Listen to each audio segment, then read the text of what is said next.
Breitling Jet Team, c'est la première et seule patrouille acrobatique privée, civile au monde volant sur jet. Nous avons effectué une tournée dans les pays méditerranéens.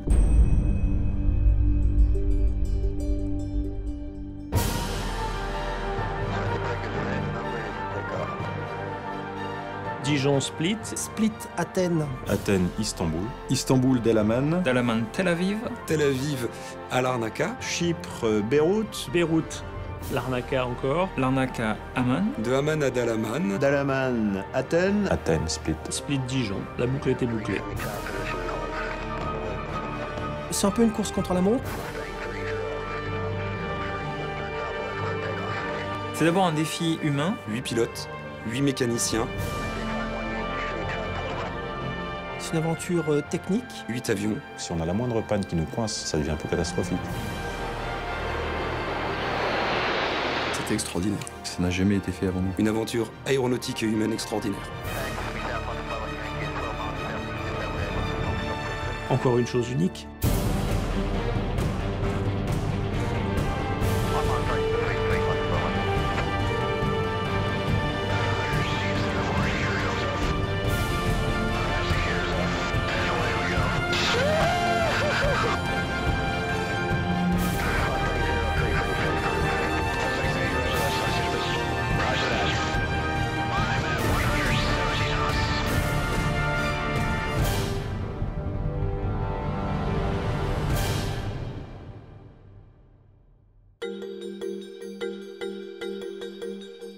Breitling Jet Team, c'est la première et seule patrouille acrobatique privée, civile au monde volant sur jet, qui est comparable à celui des patrouilles acrobatiques nationales. Et ça, il n'y a pas l'équivalent nulle part dans le monde.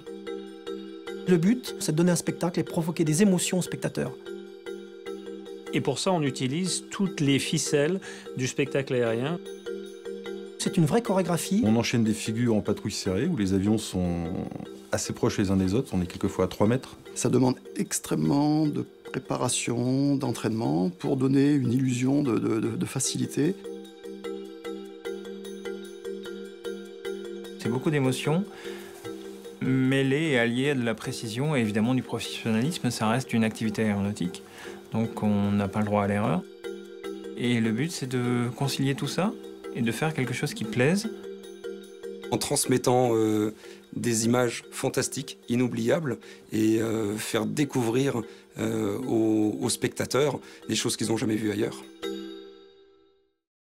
L'avion que nous utilisons dans le Breitling Jet Team est le L-39 Albatros. C'est un avion d'entraînement militaire de fabrication tchèque qui a été produit en très grand nombre à l'époque où la guerre froide faisait que l'URSS donnait à ses amis, à ses pays amis, un grand nombre d'avions de ce type. Et puis, après la chute du mur de Berlin, il s'est trouvé que ces avions étaient un petit peu orphelins et n'avaient plus d'utilité. Ils sont purement civils, entièrement démilitarisés. Ils ne peuvent absolument pas servir à autre chose qu'à faire du spectacle désormais. C'est très très rare de pouvoir voler à titre civil sur ce type d'avion-là. Donc on a la chance de pouvoir le faire. Pour notre activité, c'est un avion qui est parfait. Avec des performances d'avion de chasse. Il est très graphique dans le ciel, il est très fiable. On trouve encore beaucoup de pièces, ça nous permet de faire la maintenance et de voler en toute sécurité.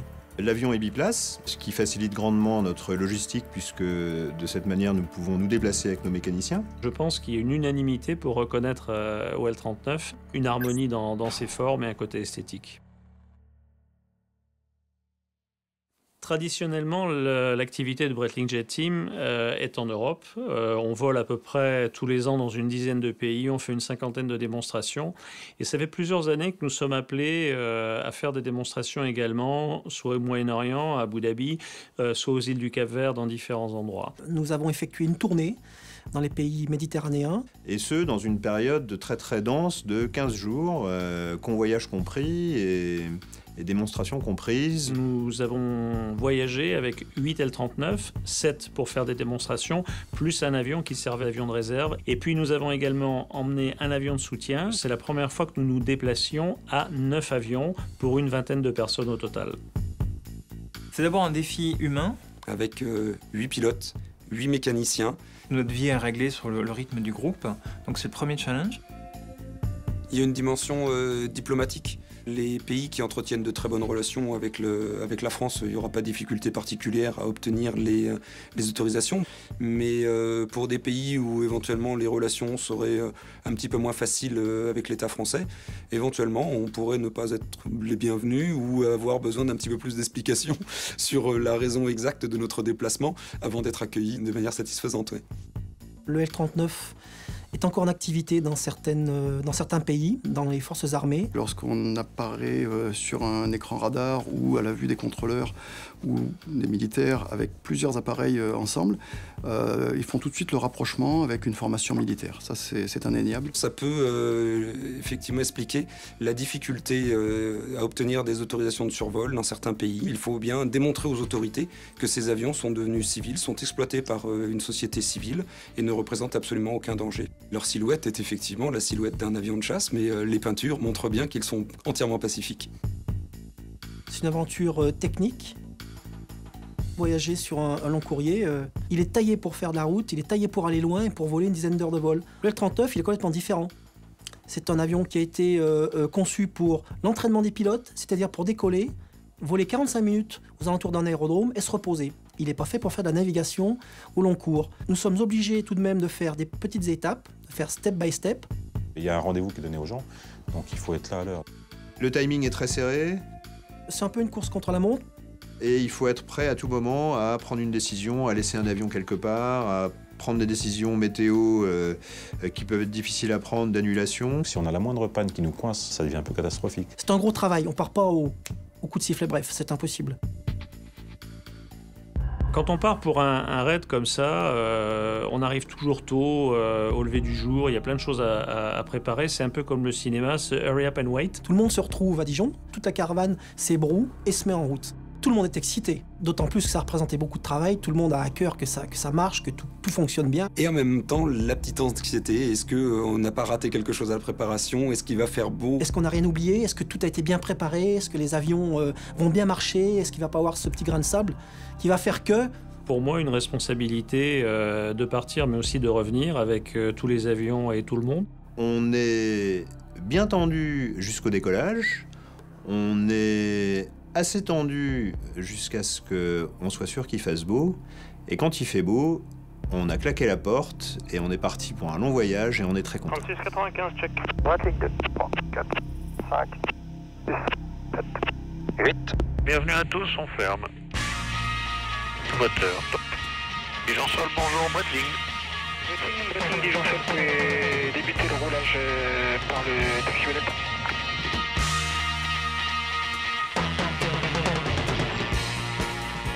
Devant décollage.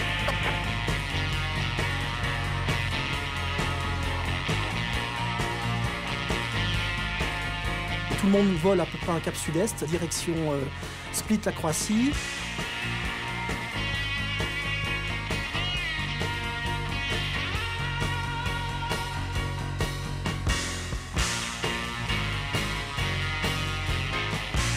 On s'est retrouvé très rapidement sur le Mont Blanc, sur les Alpes, avec un joli soleil. C'est vrai que notre but, c'était bien d'aller trouver le soleil.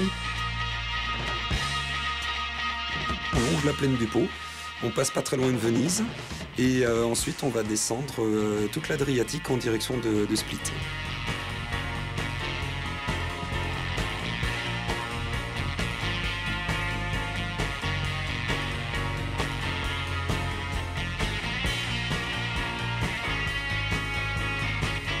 On se pose après 2 heures de vol.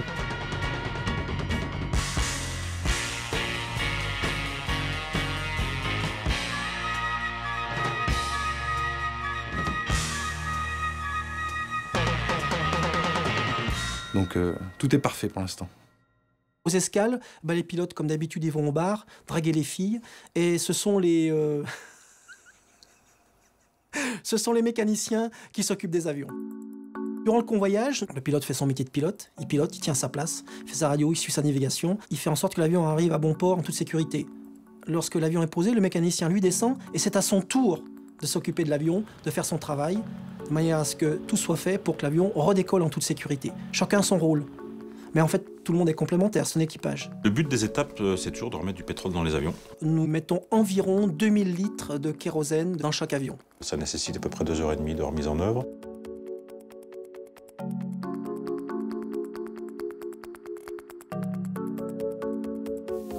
– 14h30 sur l'aéroport de Split. Contrairement à ce que vous pouvez penser, nous ne sommes pas en train de faire la sieste, même si ça fait 30 minutes que nous sommes assis dans nos avions. C'est simplement parce qu'il y a un retard de contrôle aérien et on attend l'autorisation de mettre en route et de partir sur Athènes. Normalement, on en a encore pour 30 minutes, donc ça fera une sieste relativement prolongée. Mais bon, l'important, c'est d'arriver.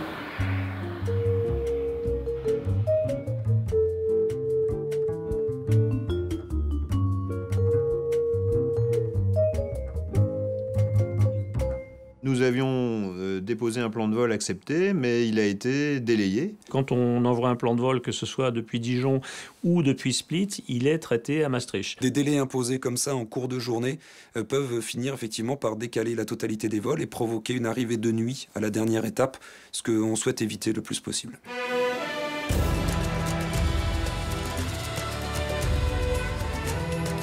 Le Cap Sud-Est, pour survoler en gros l'Albanie et rentrer sur le territoire grec, donc pour aller à Athènes.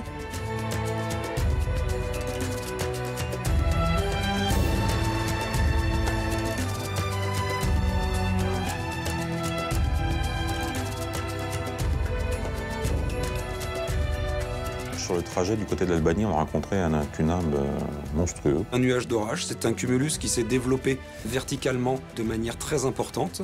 Il faut éviter de rentrer dedans parce qu'on va subir de très très fortes turbulences. C'est une énorme cheminée, donc c'est un énorme ventilateur dans le sens vertical. Il y a de la pluie, de la grêle, on givre, il peut y avoir de la foudre. Des trous d'air, hein, très fortes turbulences, et ce sont des nuages très dangereux.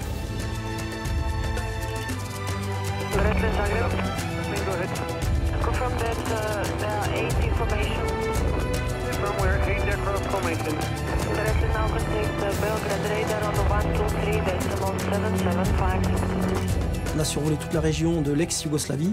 En tant que pilote de chasse, on a été envoyé sur ces conflits. Ça m'a rappelé de bons et de moins bons moments.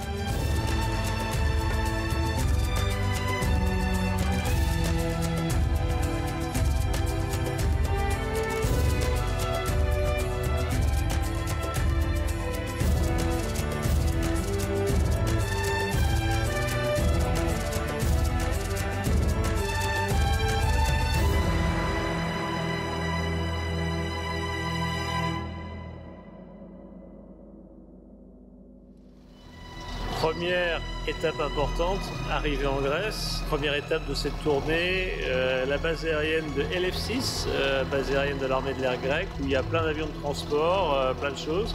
Le port du Pirée était en finale tout à l'heure quand on s'est posé. On a vraiment l'impression d'arriver en Grèce, donc on espère faire du bon travail.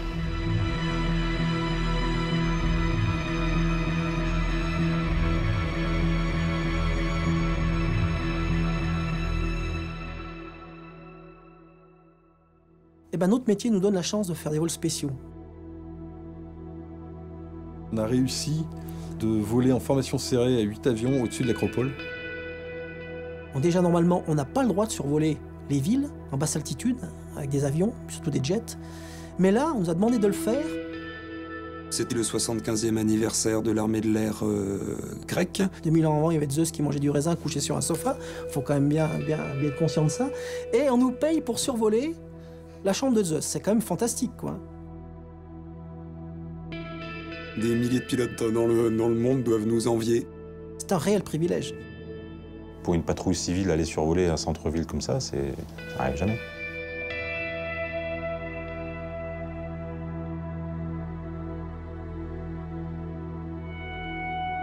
Nous avions pris des passagers de l'armée de l'air grecque dans nos avions pour leur faire plaisir et les remercier de leur accueil. Ce genre de vol est exceptionnel, eux-mêmes ne l'avaient jamais fait.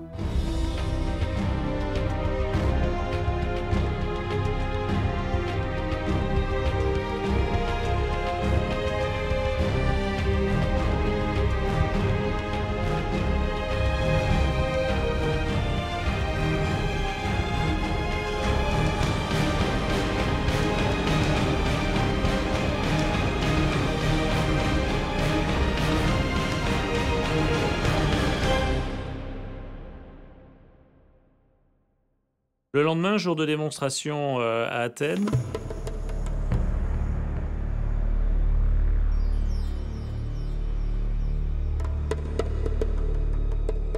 Bord de mer, au sud de la ville, un site magnifique face à la mer, très belles installations pour le public. La zone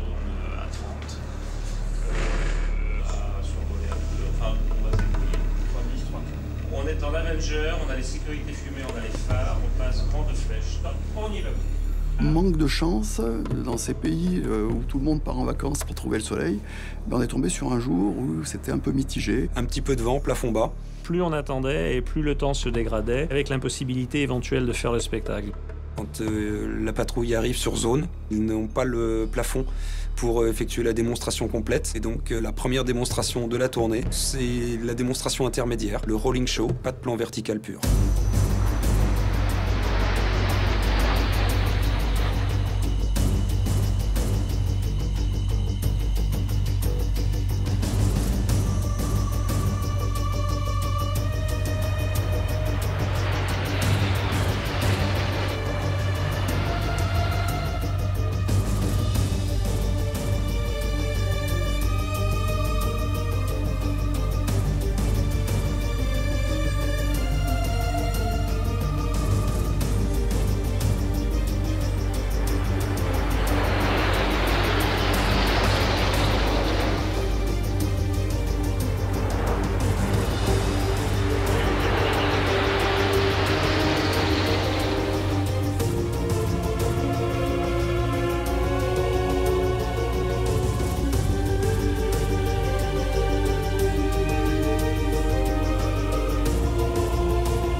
Il y a 3 jours de pluie par an en Grèce, à Athènes, et c'était pour nous.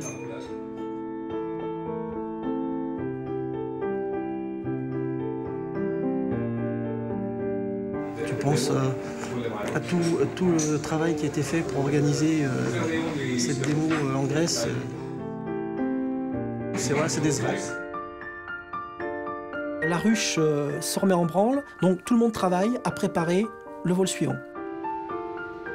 Le temps est mauvais et de plus en plus mauvais pour partir sur la Turquie, sur Istanbul. On va prendre le même chemin que les 3 potes, Ulysse, Achille et Agamemnon. Lorsque cette salope d'Hélène, femme d'Agamemnon, s'est tirée avec Hector, le fils de Priam, donc roi de Troie, quand ils sont partis avec leur bateau, foutre sur la gueule à Priam et Hector, à Troie, quoi. Voilà. Le souci était déjà là dès le matin pour la démonstration, mais également pour le vol de mise en place sur Istanbul après. Et on verra qu'on avait raison de se faire du souci.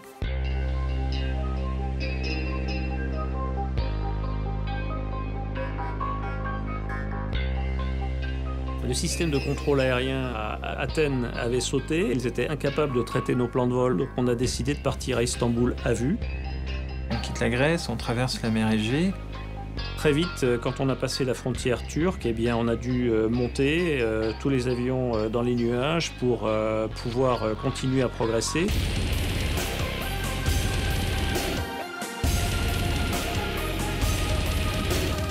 L'heure tournait, la nuit commençait à tomber. Il est quand même plus difficile d'arriver à 8 avions en formation de nuit que de jour. Nous allions nous poser à Istanbul avec des pointes horaires de trafic qui rendent l'intégration d'une patrouille plus délicate.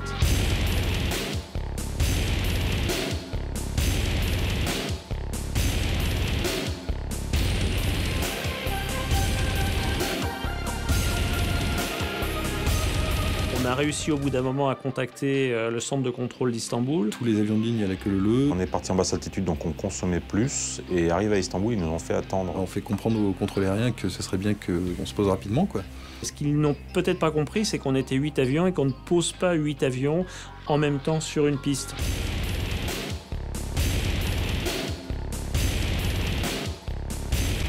Puis finalement, on nous autorise.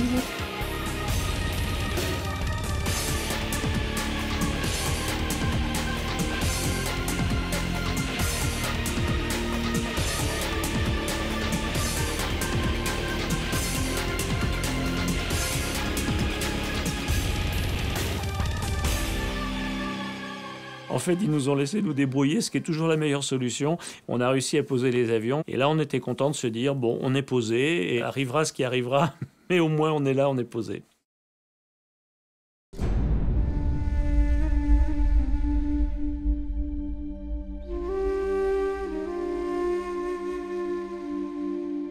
On arrive à Istanbul, on s'imagine qu'il va faire 25 degrés, qu'il va y avoir une tempête de ciel bleu.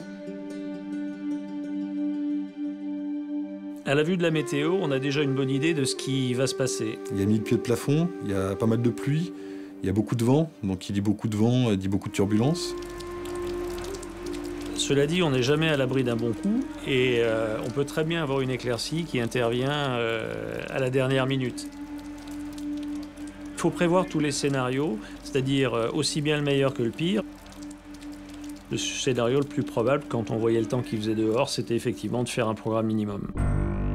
En coordination avec les organisateurs de l'événement sur place, nous avons envisagé tous les cas possibles jusqu'à l'annulation. Il y a une seule démonstration possible en Turquie, donc nous n'avons pas de deuxième chance. C'est ma responsabilité de décider si on y va ou si on n'y va pas. Je dois m'assurer aussi que tout le monde est confortable avec ma décision. On a à cœur également de rendre à nos hôtes la gentillesse qu'ils nous apportent en nous accueillant, mais il y a une limite. Et dire non pour nous, c'est un déchirement. On est aux avions prêts à mettre en route à 20. On n'aura pas 2500 pieds, 3500 pieds pour tirer, tirer les flics. Top, et puis toi tu pars en même temps. Et la côte, la fumée, top. Ça veut dire que c'est... Je dis des conneries là.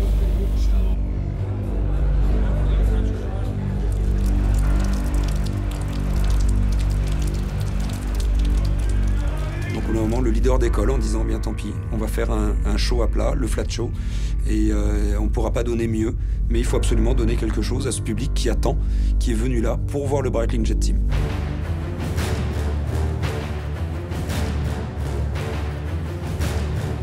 Nous n'étions pas seuls dans la zone.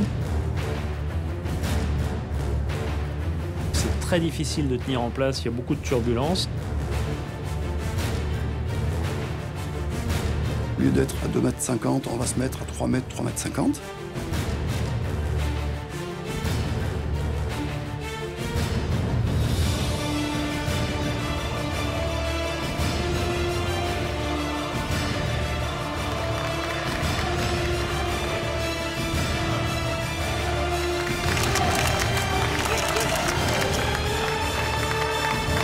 C'était un vol très tendu, très inconfortable, vraiment difficile. Peut-être on est plus dur que l'on est fait. On s'est bien battu, ouais. Istanbul, c'était vraiment la guerre. On n'avait qu'une seule option, c'est celle qu'on a choisie. Il faut avoir la sagesse de s'arrêter au bon moment. Je pense qu'on l'a fait comme il fallait. Le lendemain, on se lève très tôt, parce que ça va être une journée compliquée. La fluidité de cette journée est quelque chose d'important. Donc, comme ça doit être fluide, ça ne le sera pas. 7h23. Il fait pas beau. Il pleut, il fait froid. On est au même endroit qu'il y a 24 heures. La situation, elle est merdique. À part que là, on a fait le display. Pour aller donc d'Istanbul à Tel Aviv, on fait escale à Dalaman. On est obligé de traverser une couche nuageuse, on ne sait pas trop l'épaisseur qu'elle fait. On décolle en 2 box de 4. Décollage prévu dans 20 minutes. Bon. Quelle heure est le train là? Je suis arrivé dans le train. Se lever tôt pour prendre une douche, c'est pas sympa, hein.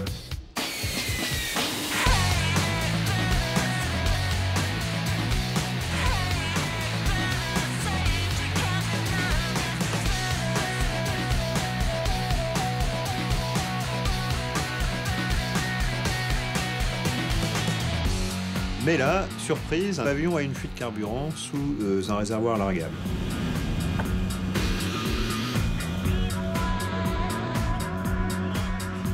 Virus Saint-Juin, donc les mécanos sont en train de regarder.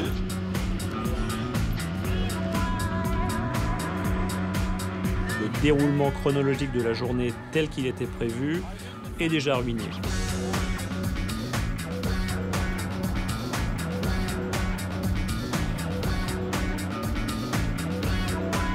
On met en route bientôt. Et on va aller au soleil.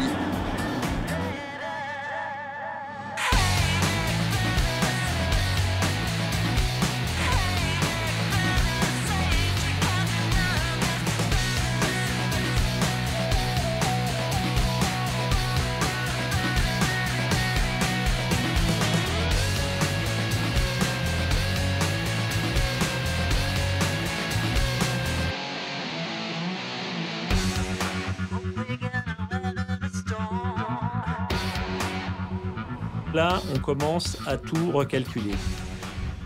C'est l'étape un petit peu particulière. Turquie, Israël.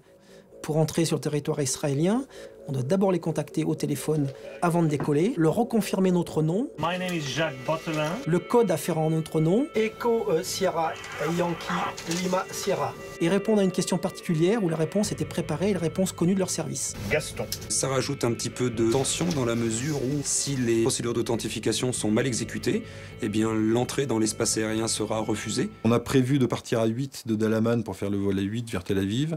Et là, 2 minutes avant le décollage, en fait, la tour de contrôle nous annonce qu'on n'est pas autorisé à décoller à 8, on doit décoller un par un. Greeks does not accept you at formation. You mean the Greek FIR? Therefore, Greece FIR does not accept you at formation. That's copied. I request anyway to go on taxiing, taking off, and I take care with them. And if that's a problem, we're going to come back. Là, ça remet complètement en question nos plans et notre vision des choses, parce que normalement, on a tout prévu, la mise en route, le pétrole, la navigation et l'arrivée à Israël en formation, et là, refus. You can flight with call signs for each aircraft, individually, separated, not at formation. Moralité, on est obligé de partir de façon individuelle. Echo Lima X-ray, taxi, continue taxi, holding point, runway 01 right. QNH 1019. Checker les mises en route. Et là, surprise, problème de mise en route sur mon avion. Est-ce qu'on laisse l'avion à Dalaman? Est-ce qu'on essaye de réparer pour aller plus loin avec le risque de bloquer l'avion plus loin? Jusqu'à ce que finalement mon avion décide de mettre en route normalement.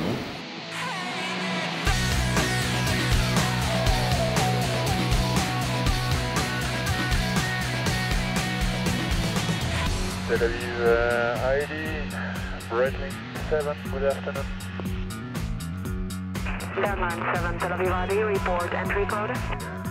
Golf, Alpha, Sierra, Tango, Oscar, November. 7, your entry is approved, good afternoon.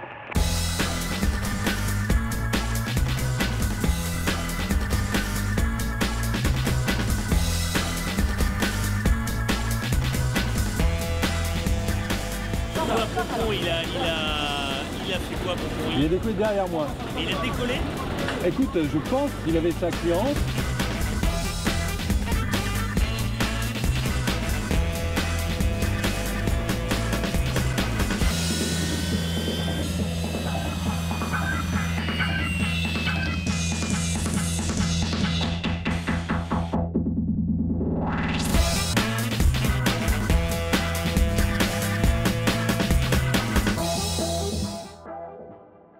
Quand on va dans un pays qu'on n'a jamais survolé avec des procédures d'authentification un peu particulières, c'est toujours intéressant. Ouais. Pour un pilote, c'est quelque chose de se poser en Israël aux commandes de son propre avion. Tel Aviv, c'est meeting. Pour un pilote de chasse, c'est la guerre des 6 jours, c'est le Mirage 3, c'est mes premières lectures de Tanguy et la Verdure, ou Mirage sur l'Orient, c'est des mirages à Tel Aviv. C'est tout ça. Ça m'a vraiment rappelé une image de cette bande dessinée où on voit les mirages de Tanguy et la Verdure voler justement devant Tel Aviv sur ce front de mer. C'est ça. Et sauf qu'on est dans l'avion.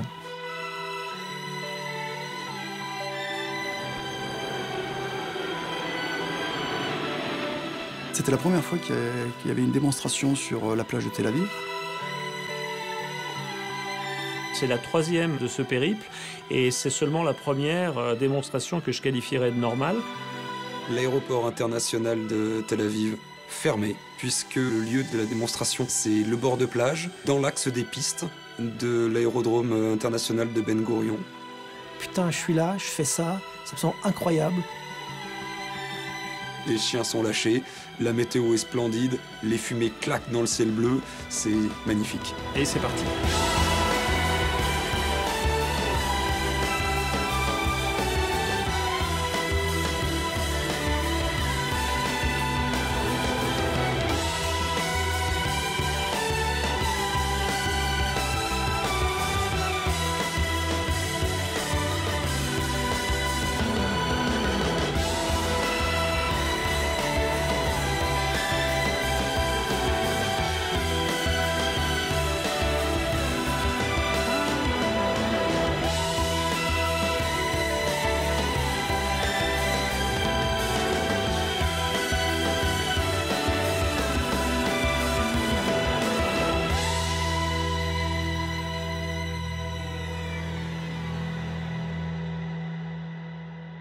L'autorisation de venir à Tel Aviv, de s'y poser, de faire une démonstration, est quelque chose de tout à fait exceptionnel.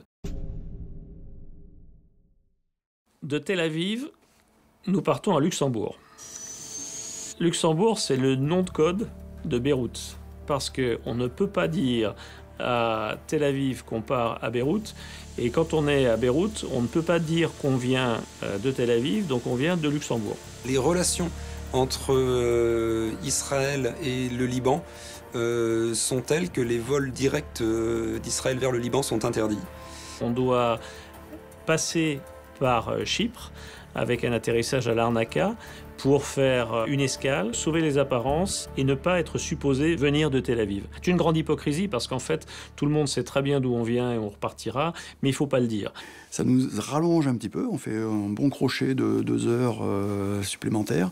Et ensuite, directement, Larnaca-Beyrouth.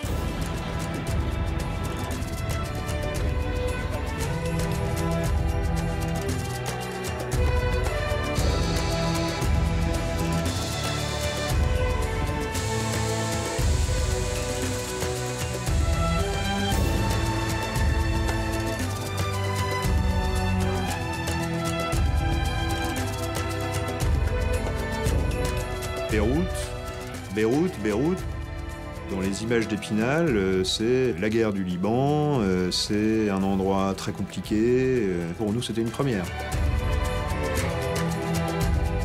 Beyrouth, c'est une ville dont on a tellement entendu parler à travers les conflits qu'on ne sait pas si on aura l'impression d'être les bienvenus, si c'est une ville chantier ou une ville qui revit.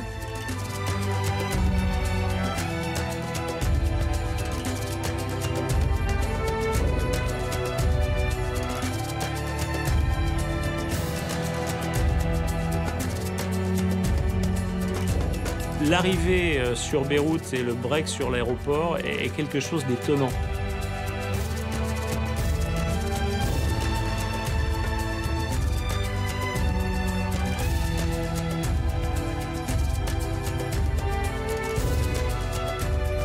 Je n'imaginais pas un jour me poser à Beyrouth.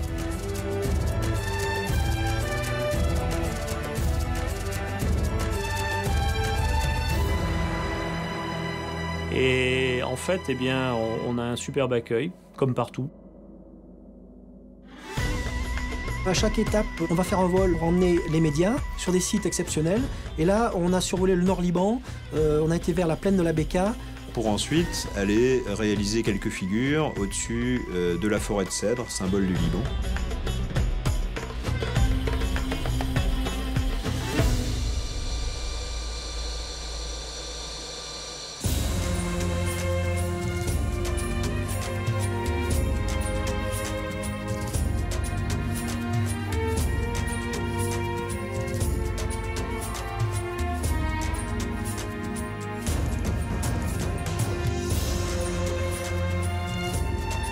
La plaine de la Bécasse, la frontière avec la Syrie, c'était un endroit, souvenez-vous, il y a 20 ans ou 25 ans où la guerre a été terrible entre chiites et chrétiens. Voilà quoi, c'est chargé d'histoire. D'histoire difficile quoi. Alors la forêt de cèdre, c'est une toute petite forêt qui est minuscule, qui va faire peut-être 500 mètres de diamètre, un petit peu circulaire.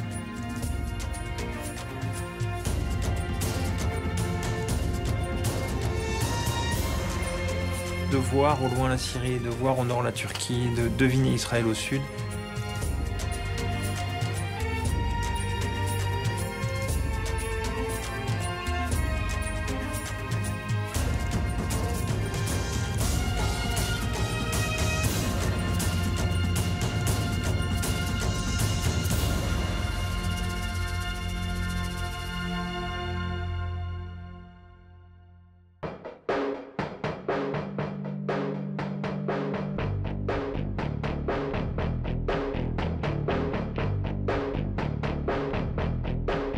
À Beyrouth, je crois que nous sommes l'une des premières patrouilles acrobatiques à s'être jamais produite. On serre la fuite. Et nous avons le privilège d'avoir l'aéroport international qui est fermé pour nous pendant 45 minutes pour pouvoir faire notre démonstration. Comme me dit le commandant d'aérodrome, la dernière fois qu'on l'a fermé, c'est parce qu'on était envahi. Donc ça nous fait plaisir que ce soit pour des raisons un peu plus pacifistes. Grande fierté de voler pour ces gens-là. On met en route, on est à 100 mètres d'eux, on décolle de la piste qui se situe à quelques centaines de mètres, donc ils ont vraiment le spectacle en direct live. On y va boucle. Ouvre à droite. Et serre à gauche. Et voilà, stop. Et voilà. Renverse à droite, nickel. Stop. Qu'avant. Et ça tourne. On y va boucle. Avenger, stop. Tourne à gauche.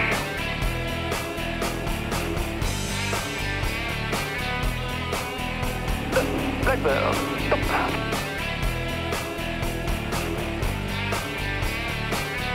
Ah, stop, stop, et stop.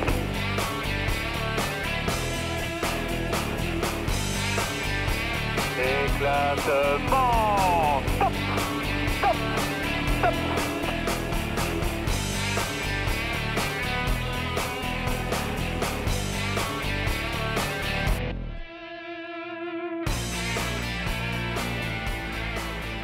On a eu un message d'un habitant qui nous a dit c'est quand même sympa de voir passer des avions au-dessus de notre tête et qui ne nous bombardent pas, mais bon. Dans un pays qui n'est pas toujours perçu comme il devrait l'être, qui est toujours dans des situations de conflit, le fait que des gens de l'extérieur apportent quelque chose et leur offrent quelque chose est quelque chose de fortement ressenti. Le lendemain, nouveau départ de la caravane pour la Jordanie, où encore une fois, compte tenu du contexte, le survol direct en provenance de Beyrouth de l'espace aérien israélien que nous devions traverser pour aller en Jordanie nous était interdit. Comment obtenir l'autorisation de survoler Israël? Certainement pas en partant du Liban, ça c'est proscrit. Avec les contacts que nous avons eus 2 jours avant, nous arrivons à négocier de nouveau un atterrissage à Larnaca.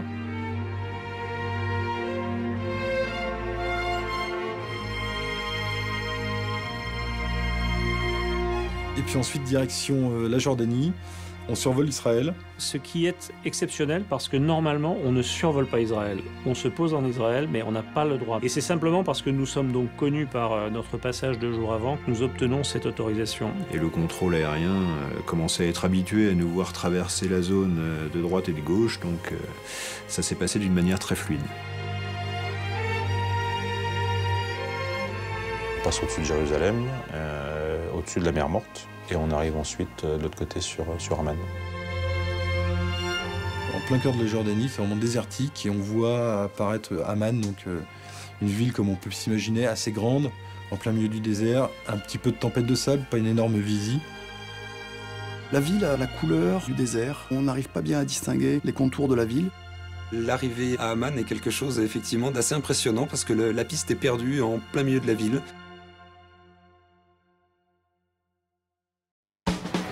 Là, il y a un mec avec un béret qui est en train de donner des ordres à... Yeah, everything under control.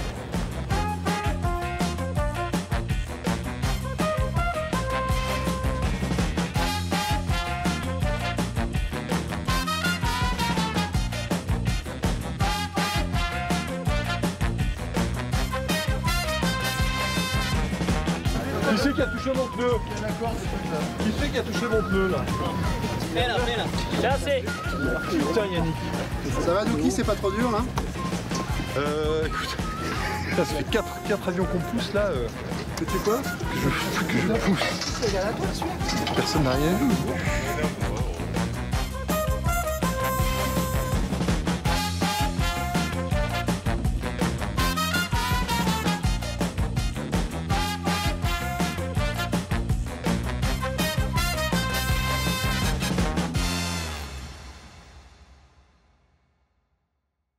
Le lendemain de notre arrivée, nous avons fait un vol absolument exceptionnel. Nous décollons d'Amman pour aller survoler les ruines d'un château templier et ensuite redescendre la vallée du Jourdain en direction de la mer Morte.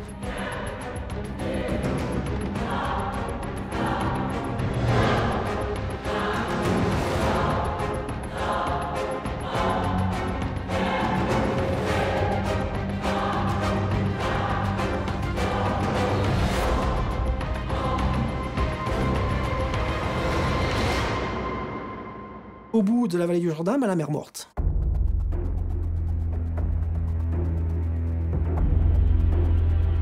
La mer Morte, c'est la Bible, c'est le berceau de notre culture, ça a une valeur inestimable.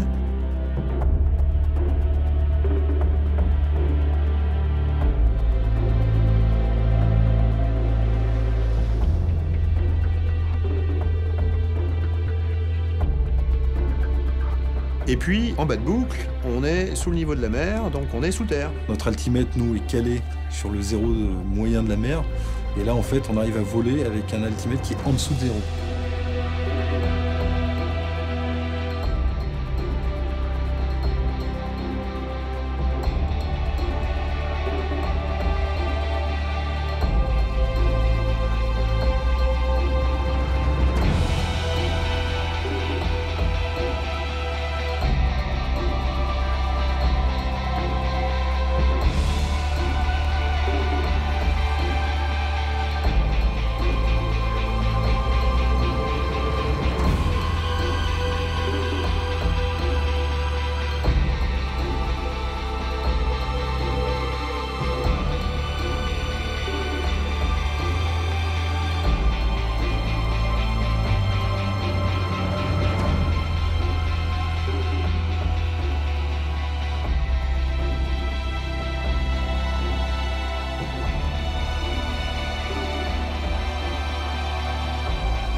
Tourner des boucles au-dessus de la mer Morte avec des avions réaction, c'est quelque chose que personne n'avait fait avant.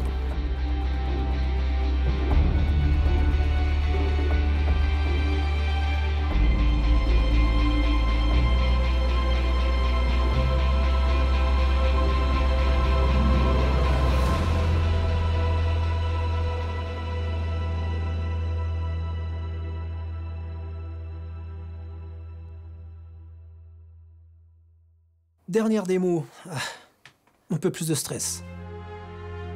On a conscience d'être à la fin d'une aventure. On aura pu voler partout, c'était prévu. Donc on y est, c'est la dernière. Pourvu qu'un avion ne tombe pas en panne à la mise en route, pourvu que tout se passe bien.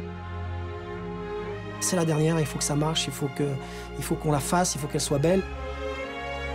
Nous avions à Amman les deux ingrédients pour nous compliquer un peu la tâche. Une température plus élevée que d'habitude et puis un terrain qui est aux alentours de 2000 pieds, donc des performances légèrement dégradées. Les performances de l'avion sont amoindries au niveau poussé, donc on est obligé d'aller chercher les vitesses. Les volumes sont un petit peu plus importants.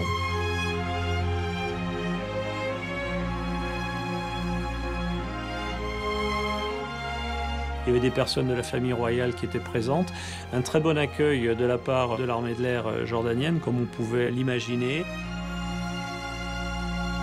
La patrouille jordanienne vole en premier. On les croise régulièrement sur le circuit européen.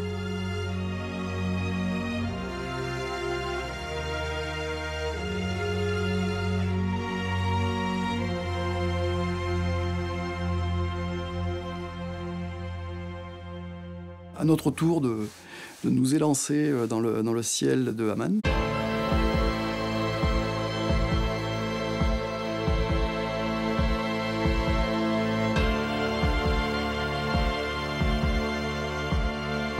Fumée, stop. On y va boucle.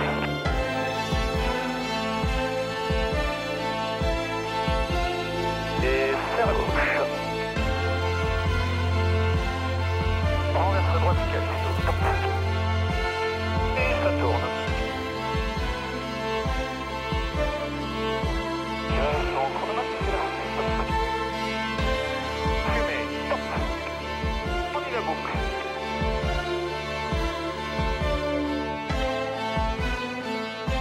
Avenger, stop. Avenger, défoncé, stop. Dans la gauche.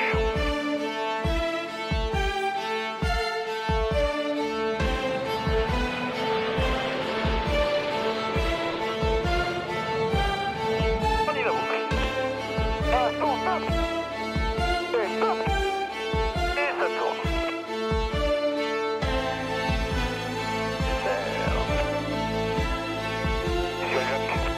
Et Gaston X. Éclatement. Stop. Stop. Stop. Fumée. Stop. Ça tourne. On a cadence, mais refait. Et stable et tourne. Éclatement. Stop. Stop. Et les fleurs. Stop. C'était la dernière de cette tournée au Moyen-Orient. C'était la dernière de la saison. Et pour nous, une fin de saison, c'est toujours important. Pour moi, c'était particulier parce que c'était la dernière de ma 30e année comme leader de patrouille.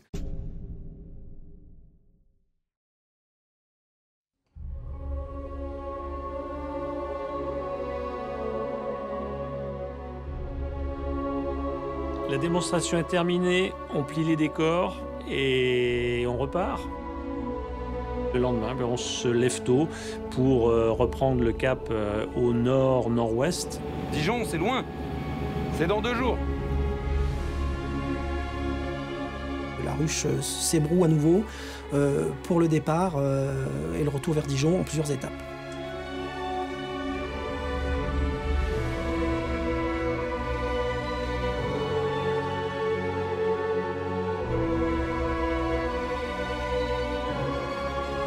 On fait directement Jordanie Dalaman.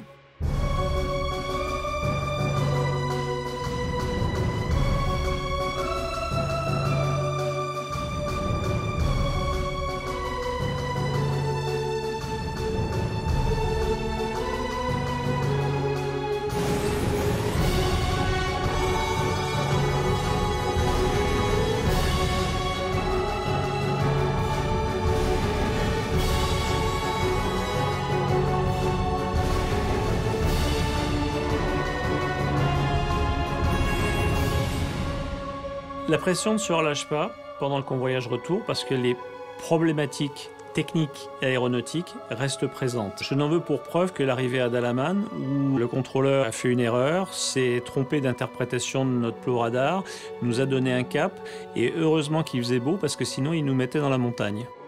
Et ensuite on fait Dalaman-Athènes.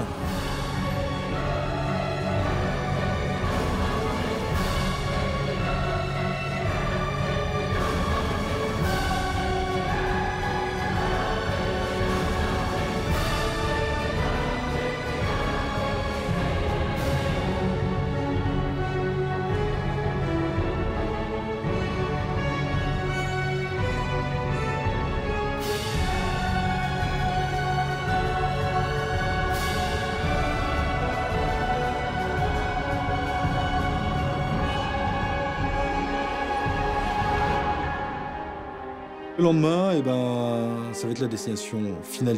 Donc on revient à Dijon.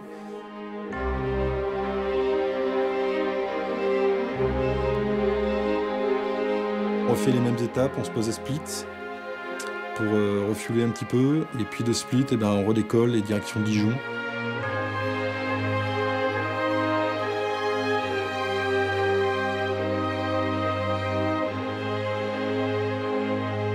On arrive au break à Dijon, les avions se posent, on arrive un à un au parking, un à un, les moteurs des avions se coupent.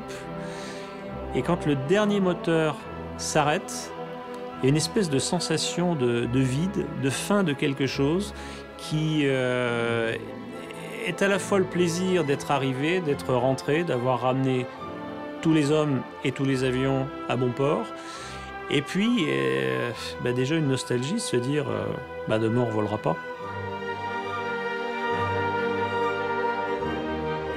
On est content de rentrer, et excitation d'avoir réussi quelque chose, d'avoir rempli une mission, et tout ça avec un groupe d'hommes.